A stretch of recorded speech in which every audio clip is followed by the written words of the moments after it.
Hi friends, it's Mrs. Sourjohn. Today we're going to be reading Butterflies on the First Day of School. I would like to invite everyone over to find somewhere to sit down and you guys can flutter your wings like butterflies on your way to sit down. Once everyone is seated, we're going to talk about what butterflies are. Now whenever I say butterflies, you guys may be thinking of something like this with wings. But in this story, whenever we say butterflies, we're talking about that funny feeling that you get in your stomach whenever you're feeling a little nervous. It may tickle, you may be a little bit scared, but that is what butterflies are for us today. Now, in our book right here, what is this? Do you guys remember what this is? That's right, this is the spine of the book.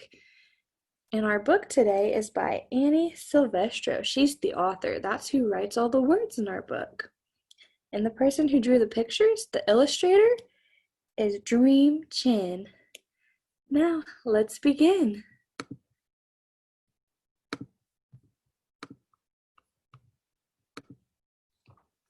A month before school, Rosie picked out her very first backpack. It was covered with flowers, and she loved it with all of her heart. She paraded around proudly. "Don't worry," she told her sister Emily. "Someday, you'll be big enough to go to school like me." Rosie practiced raising her hand, writing her letters, and saying her teacher's name. She couldn't wait to start school. But the night before her first day, Rosie couldn't sleep. Oh no. In the morning, her belly hurt. She didn't touch her chocolate chip pancakes. "Maybe I'd better stay home," said Rosie. "I don't want Emily to be lonely." "She'll be fine," said her mother. "And so will you." Rosie shuffled the pancakes around on her plate. "Come on, sweetie," said her dad. "Time to go." Rosie slowly pulled on her backpack. "I don't feel well," she said. "You just have butterflies in your belly," said her mother, hugging her tight. "Butterflies?" asked Rosie. That's when the bus pulled up. "I love you," said her mom. "Had fun," called her dad. Rosie stared nervously out the window. Soon a girl sat down next to her. "I'm Violet," she said. "What's your name?" "Rosie." They're on the bus together. Maybe she's going to start feeling a little bit better. What do you guys think? As she spoke, a butterfly flew from her mouth. Rosie clapped both her hands over her face. "Are you okay?" Rosie nodded. "I have Miss Mancini," said Violet. "Me too," said Rosie. The roads tumbled out on two silver butterflies. Rosie watched them flutter down the aisle. Violet didn't seem to notice.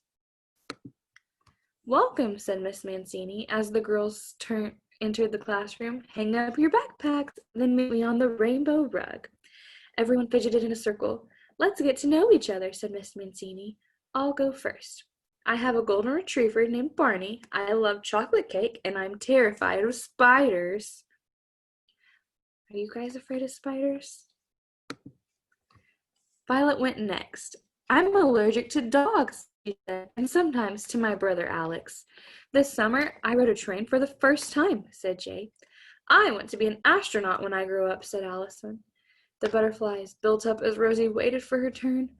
Suddenly, all eyes were on her. Oh no, what do you guys think she's going to do? Rosie took a deep breath. "I have a baby sister named Emily," she said. 3 butterflies flitted into the air. "I love to sing and play soccer. I wish I had a freezer in my room so I could eat ice cream whenever I want." The class laughed. Rosie's belly felt a little better. After that, Rosie sat at the art table. She painted a flower on a giant easel. She made one for Violet, too. Then they helped Jay build a train out of blocks. From time to time, butterflies rumbled in Rosie's belly. Occasionally, 1 or 2 slipped out, but by recess, she could barely feel them anymore. She's feeling so much better. Rosie dashed onto the playground. "You're it," she called. Everyone raced around playing tag. But one girl stood alone under the oak tree. She held her hands on her belly. Rosie walked over to her. "What kind of feelings do you think she's having? Do you think she's a little nervous? Maybe she has some butterflies too. Let's find out." "Wanna play?" she asked. The girl nodded. "I'm Rosie. What's your name?" "Isabella." As she answered, butterfly after butterfly soared into the air. Isabella looked up, amazed. "Feel better?" asked Rosie. "Much," said Isabella. At the end of the day, Rosie waved goodbye to her friends. She ran off the bus and leapt into her mother's arms. "School is so fun," she said. "Violet has a flower name like me, and Jay built a train out of blocks, and Isabella had butterflies too." Her mother smiled. "I can't wait to hear all about it," she said. The words floated out on a shimmering butterfly's wings. Now that we've finished our story, I want you guys to think about what it feels like whenever you guys have butterflies in your stomach. Does it happen whenever you guys start a new activity? I know sometimes whenever I start something new, I get that funny feeling in my stomach too. I want you guys to think about a time that you started a new activity, or you met a new friend, or even about this friends that we met in our book. You guys can get out a piece of paper and some crayons, and we're going to color a picture, and you guys can tell me about one of your friends that you met. For example, this is my friend Katie, and this is me. We met on a soccer field, and now we're best friends. We talk all the time. But whenever we first met, we both had that funny feeling in our stomach, and we were nervous. And now we are best friends. So I want to hear some stories that you guys have from whenever you met somebody. Thanks for listening to my story today and being such good listeners.